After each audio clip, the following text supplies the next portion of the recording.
राजकीय घडामोडी, सामाजिक विश्लेषण, कृषी विभाग, कला व मनोरंजन विश्व आणि क्रीडा क्षेत्रातील बातम्यांचे ताजे व अचूक अपडेट्स महाराष्ट्र शाही न्यूज मराठी.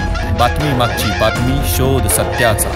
प्रिय ग्राहकांनो, लग्न कार्य समारंभ संसूत जवळच आली आहे. नवीन वस्त्र खरेदी करू इच्छित आहात तर मग आपल्यासाठी खास ऑफर व उत्तम क्वालिटी व दर्जेदार कपड्यांचे विश्वसनीय दालन Aditya collections and sari centre Sakur Phata. इथे महिला मुलींसाठी आकर्षक dresses, 3 piece, jeans top, cord set, ladies wear, पुरुषांसाठी gents wear, jeans, T shirt, suiting, shirting, jacket, blazer, kurti, blanket, चादर, बेडशीट, पाईप, स्वेटर, जर्किंग, गरम कपडे स्वस्त आणि मस्त, क्वालिटी जबरदस्त. लग्न कार्यासाठी ग्राहकांना 6-9 साड्या होलसेल दरात. प्रत्येक खरेदीवर 10 ते 25% भरघोस अशी सूट. तर मग आजच भेट द्या आदित्य कलेक्शन साकूर फाटा. आमचा पत्ता पुणे नाशिक राष्ट्रीय महामार्गावरील उड्डाण पुलासमोर, साकूर फाटा, गुंजारवाडी पठार, तालुका संगमनेर. प्रोप्रायटर कैलास शेठ गांजे पाटील. संपर्क क्रमांक 7028 76 38 67.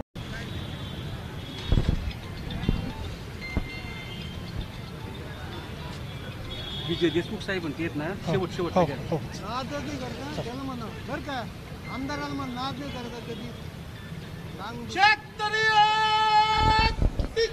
विजय असो, करी एकजुटीचा विजय असो. खाली डोका वर पाय. आमदार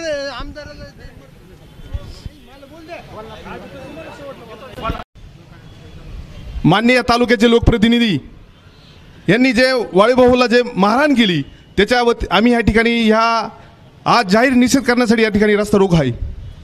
या ठिकाणी प्रश्न राजकीय किंवा पक्षाचा नाही. ही मारहाण करणं ही भरून निघणारी नाही. या ठिकाणी आमदार साहेबांना एक विनंती आहे, तुम्ही या तालुक्याचे लोकप्रतिनिधी आहे, तुम्ही आदरणीय या राज्याचे माजी आदरणीय वंदनीय पिचड साहेब यांच्या अंगावर आयल फेकलं होतं आणि त्यांची 25 वर्षामध्ये एक काही केस सुद्धा नाही का पिचड साहेबांच्या काळामध्ये का एका शेतकऱ्याच्या हातो मारहाण केली नाही. सर्व जाती धर्माचं राजकारण करत असताना आमदार साहेब तुम्हाला शोभलं पाहिजे. मी या ठिकाणी आपल्या सर्वांच्या वतीनं, सर्व कार्यकर्त्यांच्या वतीनं, सर्व शेतकऱ्यांच्या वतीनं या ठिकाणी आमदार साहेबांचा जाहीर निषेध करतो. बाजीराव शेठ दराडे. जमलेले समस्त आणि विचारवंत स्वाभिमानी अकोल्यातील सर्व समाजाची सर्व नेते मंडळी, आज 1-2 दिवसापूर्वी जो इन्सिडेंट ह्या तालुक्यात घडला त्याविषयी सगळ्यांना थोडीशी वाईट वाटलं. परंतु ह्या गोष्टी आपण राजकारण म्हणून कधी बघायचं नाही. किरण लामटेंनी आमदार असताना त्या माणसाशी काही झटापट केली असेल, त्याच्या तोंडात मारलं आणि म्हणून तुम्हाला हे फार वाईट वाटलं. तुम्ही याच्या अगोदर किती ह्या तालुक्यामध्ये राजकारणात कुणी बळी दिले, ह्या बळींचा सुद्धा विचार करून यापुढे तुम्ही तालुक्यामध्ये राजकारणाविरहित एखाद्या समाजाचा, तो गरीब असो किंवा कसाही असो, त्याला गाठून जर तुम्ही मारणार असेल तर मला वाटतं ह्या तालुक्यामध्ये असे प्रकार व्हायलाच पाहिजे. तोपर्यंत तुम्हाला जाग येणार नाही. आज तुम्ही होलगिरांना मारलं म्हणून जागे झाले, परंतु तुम्हाला सांगतो, तुम्ही जर जागे झाले नाही तर 10 वर्षांनी ह्या चौकामध्ये दिवसा ढवळ्या ज्याचा समूह मोठा आहे त्याच्या कत्तली होतील, तरी पण तुम्ही जागे होणार नाही.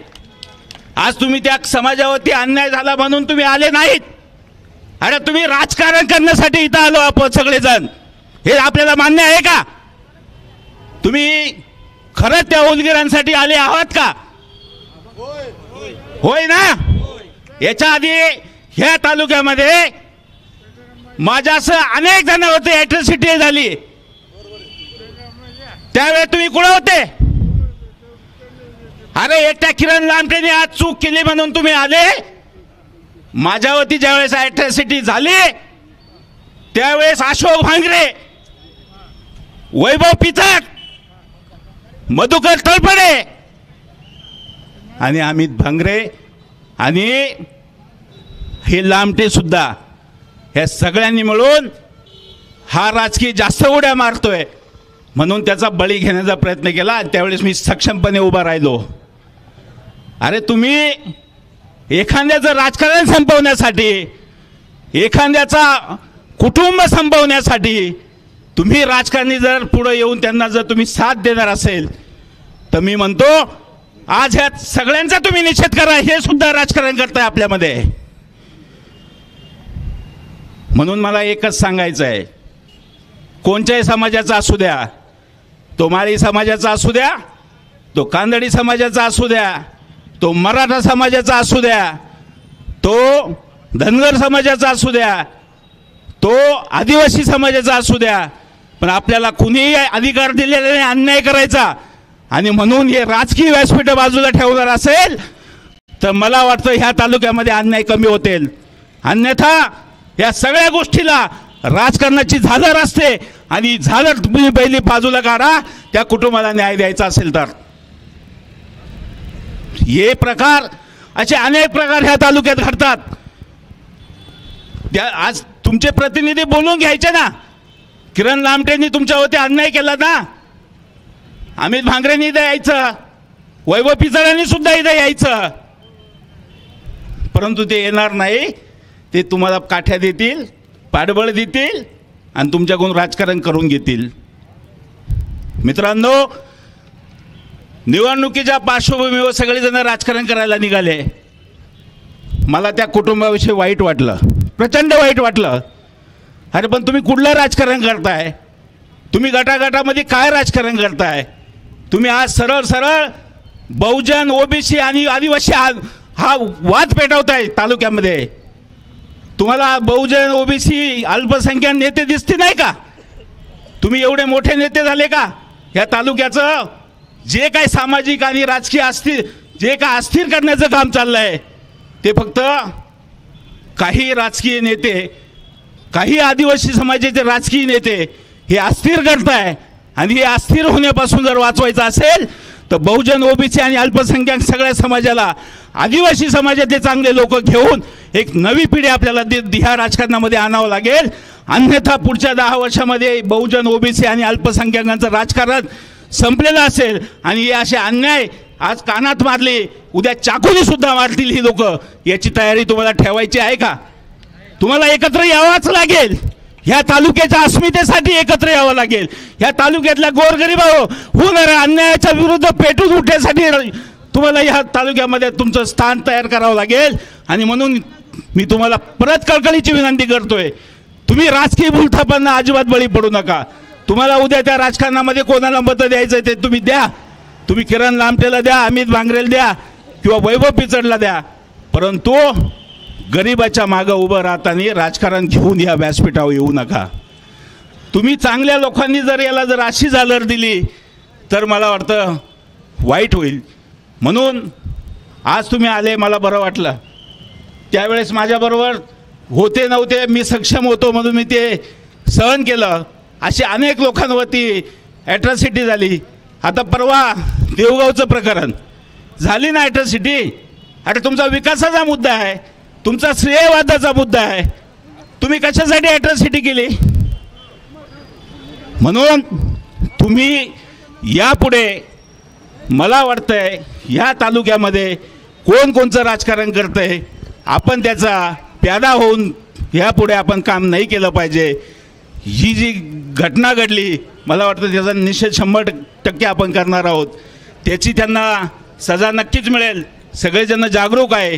परंतु आपण इथून पुढे भविष्याच्या काळामध्ये ओबीसी, बहुजन, अल्पसंख्याक, शेवटी नेतृत्व हे आदिवासी समाजाचं द्यायचं आहे. परंतु ते नेतृत्व देताना त्यांनी ह्या सगळ्या समाजाला बरोबर घेऊन गेलं पाहिजे. अशा पद्धतीची रचना या निमित्ताने आपण सगळे जाणकार मंडळी इथं आलात. या जाणकार मंडळीला मी विनंती करतो आणि ह्या होलगीर कुटुंबाच्या मागे आपण 100% सगळेजण उभे आहोत. नक्कीच आमदारांनी त्यांची माफी मागावा, चुकी झाली असेल तर. त्यांनी माफी मागली तर हा विषय संपेल, पण त्यांनी माफी जर मागत नसेल तर ते हे आंदोलन अजून तीव्र होईल आणि नक्कीच हा समाज सगळा त्यांच्या विरोधात पेटून उठेल. एवढंच मी तुम्हाला सांगतो. आणि मी पुन्हा एकदा आमदारांचा जसा निषेध करतो त्याच पद्धतीनं इथून मागं जे ज्या घटना घडल्या त्या सगळ्या नेत्यांना एकदा सांगतो, आम्हाला राजकारण करण्यापेक्षा आम्हाला इथे समाजकारण करायचं आहे. तुमच्या मतांची किंवा तुम्ही आमच्या मागे उभे राहिले म्हणून आम्हाला या तालुक्यामध्ये काही व्हायचं नाही, पण तुम्ही या तालुक्याची जडणघडण करताना शिस्तीत आणि चांगले वागा, अन्यथा आम्हाला आता काहीच कमावायचं नाही. परंतु आम्हाला तुम्हाला सरळ करण्यासाठी चांगल्या विचाराचे लोक घेऊन तुम्हाला आम्ही रस्त्यावर आणू, एवढंच मी त्यांना इशारा देतो आणि थांबतो. जय हिंद, जय महाराष्ट्र. साहेब, अहो शिंदे साहेब, अहो पवार साहेब, हा 2 पायाचा तुमचा सरकार बिबट्या आवरा आता. तुमची लाईट येते रात्री, जीवनाची आहे काय खात्री. बिबट्याने समोरून उचलून नेली कुत्री. बिबट्याची रात्री दहशत, दिवसा याची दहशत. अहो शिंदे साहेब, अहो फडणवीस साहेब, अहो पवार साहेब, हा 2 पायाचा तुमचा सरकार बिबट्या आवरा आता. हा थोबाडात मारतो हात, कधी पोटात मारतो लात. अंगावर धावून येतोय तुमचा सुत. म्हणून सांगतोय, हा 2 पायाचा सरकार तुमचा बिबट्या आवरा आता. यानंतर 2 दिवसापूर्वी अकोला तालुक्यामध्ये एका लोकप्रतिनिधीने एका शेतकरी बांधवाला मारहाण केली. त्याचा निषेध करण्यासाठी आपण सर्वजण या ठिकाणी जमलात. पोलीस बांधवांना विनंती आहे, हे सगळे प्रेमाने आलेले त्यांना थोडंसं सहकार्य करा, कारण तो बिबट्या जसा लोकांना हल्ले करतो त्याचा जिथं दौरा असेल तिथे पिंजऱ्या लावा, त्याला पिंजऱ्यात उभं करा, म्हणजे हा रस्ता रोको होणार नाही. याची दखल सर्वांनी घेतली पाहिजे. बांधवांना, एखाद्याला आमदार केलं म्हणजे त्यांनी शेतकऱ्यांना मारहाण करायची नसते. ते आमच्या बापाच्या वयाचे आहात, त्यांचा आदर राखला पाहिजे, त्यांचा सन्मान राखला पाहिजे. परंतु हा बाबा उठतो, कोणाच्या कानबडीत मारतो, कोणाला लाच मारतो आणि सांगतो मी मारलंच नाही. माझं त्या आमदार महोदयांना समाजाच्या वतीनं आव्हान आहे, जर बाबा तो चूक केली नसेल तर भगवान लिंगेश्वराची चरणी जाऊन संध्याकाळी शपथ घे की मी त्या बांधवाला मारहाण केली नाही, आणि नसेल तर नख खेचून समाजाची माफी माग. आता फार झालं. आज आपण एका गोष्टीसाठी एकत्र आलो आहोत. आपल्याला वारंवार एकत्र यावं लागेल, कारण का सत्वशील राजा हरिश्चंद्राच्या नगरीत राहतो. सत्वशील राजा हरिश्चंद्राच्या नगरीत मी खोटा बोलत नाही, आव आणतो, आणि त्या सत्वशील राजा हरिश्चंद्राला बदनाम करण्याचं काम हा माणूस करतोय. याला कुठेतरी थांबलं पाहिजे. त्यामुळे आपल्या सर्वांना एकजुटीने एक दिलाने लढा उभारावा लागेल. आणि पुन्हा एकदा पोलीस बांधवांना विनंती करतो, उद्या याच्यापेक्षा जर मोठा अनुचित प्रकार जर घडला, त्याच्यावर जर बंदोबस्त करायचा असेल तर आमदारांचा दौरा जिथं असेल तिथं जसा बिबट्यासाठी पिंजरा लावतो तशी एक पिंजऱ्याची व्यवस्था करा. त्याचा खर्च आम्ही समाज म्हणून सर्वजण करू आणि त्याचा कुठेतरी बंदोबस्त करा, ही समाज वतीने कळकळीची विनंती करतो आणि माझे 2 शब्द संपवतो. जय हिंद, जय महाराष्ट्र. विजय साहेब. आणि कार्यक्रमाच्या निमित्तानं आमदार साहेब तिथं आले. लोकशाहीमध्ये लोकप्रतिनिधी आपल्यामार्फत प्रश्नांची सोडवणूक त्यांच्यामार्फत आपल्याला ती करून घ्यायची असते, आणि म्हणून आपण त्यांना निवडून दिलेलं असतं. सगळेजण जाऊन प्रशासनाकडं, साहेब 5च मिनटात संपवतो आम्ही, प्रशासनाकडे जाऊन आता पोलीस डिपार्टमेंटकडे जायचं तर आपण सगळे लोक जाऊ शकत नाही. म्हणून आपण आमदार घटनेमध्ये तरतूद केली, बाबासाहेब आंबेडकरांनी काही एक प्रतिनिधी जाऊन आपले प्रश्न शासन दरबारी जाऊन सोडवले पाहिजे. त्या न्यायाने आपण बहुमताने आमदार निवडून देतो. आता आमदार गावात आले, वाळीबांना वाटलं आपले जे प्रश्न आहेत ते त्यांच्यापुढं मांडावेत, म्हणजे ते शासन दरबारी जाऊन मांडतील आणि त्याची सोडवणूक करून घेतील. म्हणून त्यांनी सरळपणाने तो मांडण्याचा प्रयत्न केला. मांडायच्या अगोदरच मला जी माहिती मिळते, सरपंच बरोबर आहे ना गोमल, त्यांच्या 2 कानामागं आमदार साहेबांनी टेकवले. जीवनात भांडणं तंडणं होत नाहीत का? भांडणं होतात का? मारामाऱ्या होतात का? जरूर होतात. एखाद्या विषयावर काही झालं आणि बॅलन्स गेला, भांडणं झाले, हे समाजामध्ये होऊ शकतं. परंतु लोकप्रतिनिधी गावामध्ये आला आणि त्याच्यासमोर प्रश्नांची मांडणी करायला कोणी जर गेलं तर ताबडतोबीनं त्या माणसाला मारहाण करणं आणि त्याला मानवतेच्या विहित वागणूक देणं. बरं, एखादी चूक घडली तर मग माफी मागून विषय संपवायला पाहिजे. तर तसं न होता गाडीत बसून जाणं आणि बगलबच्च्यांनी म्हणणं असं काही झालेलंच नाही, हे माझ्या मते लोकशाहीमध्ये चुकीचं आहे. शरद जोशी कायम सांगायचे, निरंकुश झाली सत्ता, दुबळी झाली जनता. ज्या वेळेला सत्ता निरंकुश होते, हो थांबा ना जरा, जेव्हा सत्ता निरंकुश होते त्यावेळेला जनतेवर असे अन्याय अत्याचार होते. आता लोकप्रतिनिधीच जर अन्याय, राजाच जर अन्याय करायला लागला तर न्याय मागायला कुणाकडे जायचं, असा प्रश्न आहे. आपला हा तालुका डाव्या विचारसरणीचा, चळवळीचा तालुका आहे. हा अन्याय सहन करणारा तालुका नाही आहे. आपला इतिहास अतिशय जाज्वल्य आहे.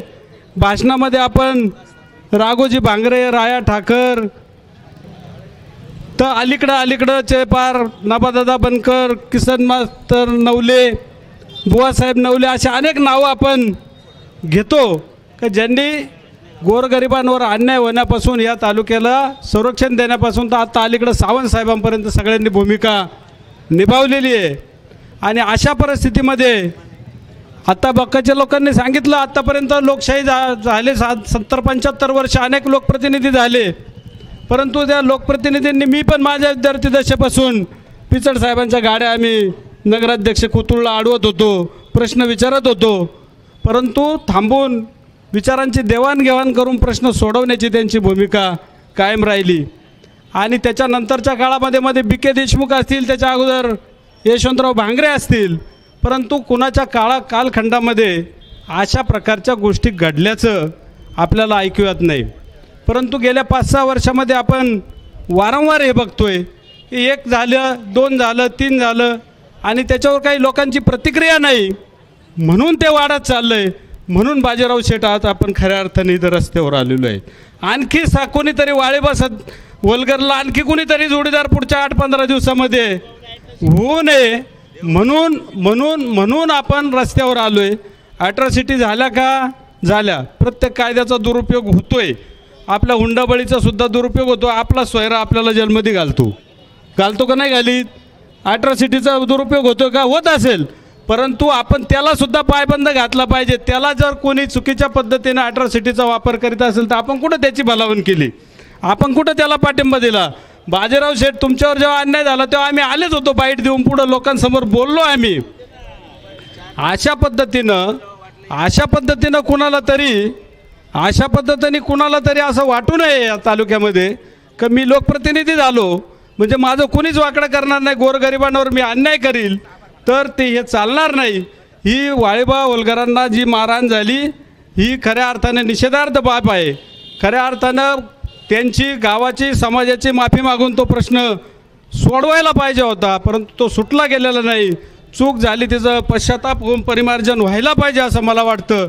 ते नसल होत तर समाजाने याची गांभीर्याने दखल घेऊन ज्याप्रमाणे आपल्या मतावर कोणी उन्मत्त होत असेल तर त्या मताचा, त्या लोकशाही, त्या शस्त्राचा चांगल्या पद्धतीनं वापर करून याची उन्मत्तखोरी आपण कमी केली पाहिजे असं मला वाटतं.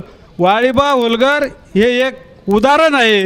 ही प्रवृत्तीचा आपल्याला नाश करायचा आहे. या प्रवृत्तीच्या नाशाकरता आपण खऱ्या अर्थाने रस्त्यावर बसलो आहे. मागं कोणी काय केलं त्यांना पण त्यांच्या चुकांची जाणीव करून देऊ, परंतु इथून पुढं अशा पद्धतीचं हे चालणार नाही. अशा प्रकारे आपण त्या लोकप्रतिनिधीला निश्चितपणाने बजावू आणि इथून पुढं अशा प्रकारचा अन्याय अत्याचार तुम्ही जर करणार असाल तर ही जनता, अकोले तालुक्यातील ही स्वाभिमानी जनता हा अन्याय अत्याचार सहन करणार नाही.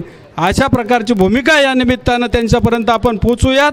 त्यांनी लवकरात लवकर वाळीबांची माफी मागून हा प्रश्न सोडवावा, या घटनेचा मी मनपूर्वक जाहीर निषेध करतो. धन्यवाद. यानंतर शेवटचा मंगळवार 15 तारखेला लिंगदेव या गावी वाचनालयाच्या उद्घाटन प्रसंगी आमदार साहेब आले होते. त्या उद्घाटन प्रसंगी आमच्या एका गरीब शेतकऱ्याला काही विचारायच्या अनुषंगाने तो शेतकरी तिथं साहेबांपुढे गेला, परंतु त्यांच्याकडून, साहेबाकडून काही गोष्ट विचित्र घडली गेली. म्हणून ह्या जाब विचारण्यासाठी आम्ही लिंगदेव गावी निषेध सभा आयोजित केली. त्या निषेध सभेमध्ये आम्ही मागणी केली होती आमदार साहेबांनी माफी मागावी, परंतु आमदार साहेबांनी काही माफी मागितली नाही. त्यामुळे हा रस्ता रोको करण्यात आला आणि त्यानंतर आम्ही ह्या गोष्टीचा जाहीर निषेध सर्व ग्रामस्थांच्या वतीने केला आणि आजही मोठ्या संख्येने जमलेत सर्व शेतकऱ्यांचे मी लिंगदेव ग्रामस्थांच्या वतीने आभार मानतो. जो चुकीच्या पद्धतीने या तालुक्याच्या आमदारांनी दोन थोबाडीत मारून त्यांच्या प्रश्नांचं निवारण करायचं का बाबा काय अडचणी या तालुक्यामध्ये अतिशय बिबट्याचं मोठं थैमान आहे आणि त्या वाळीबाचं म्हणणं काय होतं का फक्त रात्रीच्या लाईटीच्या ऐवजी आम्हाला दिवसा लाईट दिली तरी आम्ही या वन्य प्राण्यापासून आमचं संरक्षण होईल, परंतु त्यांचं कोणत्याही पद्धतीचं ऐकून न घेता त्यांच्यावर चुकीच्या पद्धतीने मारहाण झाली. त्याबद्दल निषेध करण्यासाठी तालुक्यातील सर्वच प्रमुख मंडळी व शेतकरी वर्गातील सर्वच बंधू भगिनी या ठिकाणी उपस्थित आहे, त्यांचं या ठिकाणी मी आभार मानतो.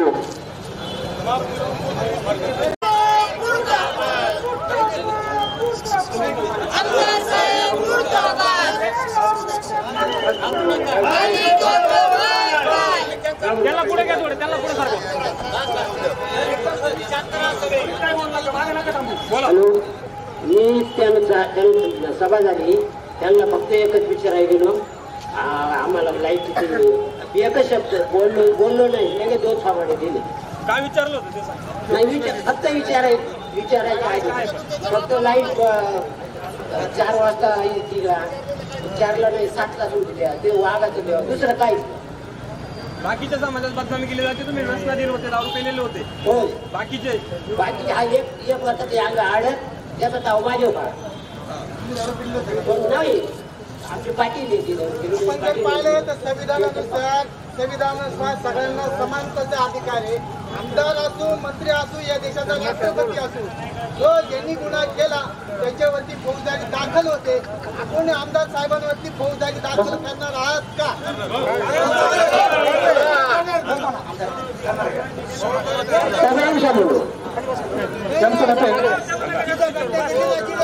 त्यांना आताही भीती आहे, सकाळी 2 सलाईन लावून आणलेले. दुसरी गोष्ट या निमित्तानं माध्यमातले जे लोक आहेत त्यांना सर्वांना विनंती, या ठिकाणी मी माध्यमातला एक व्यक्ती आहे, तर या ठिकाणी माध्यमातील लोकांना या ठिकाणी विनंती करतो की हा जो शेतकरी आहे या शेतकऱ्याला आता येईपर्यंत प्रचंड दबावामध्ये टाकण्यात आलेलं होतं.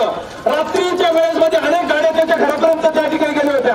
आम्ही कार्यकर्ते त्या ठिकाणी गेलो होतो. हे आंदोलन कसं होणार नाही यासाठी या आंदोलन बिघड करण्यासाठी आमदारांच्या कार्यकर्त्यांनी वेगवेगळ्या प्रकारे प्रयत्न केलेला आहे. या ठिकाणी शेवटचा या ठिकाणी प्रशासनाला निवेदन देण्यात येतं आणि या ठिकाणी रस्ता रोको आंदोलन या ठिकाणी संपतंय. आमदार मागत नाहीये तोपर्यंत या ठिकाणी याचे आंदोलन थांबणार नाहीये असा इशारा आपण या निमित्तानं देत आहोत.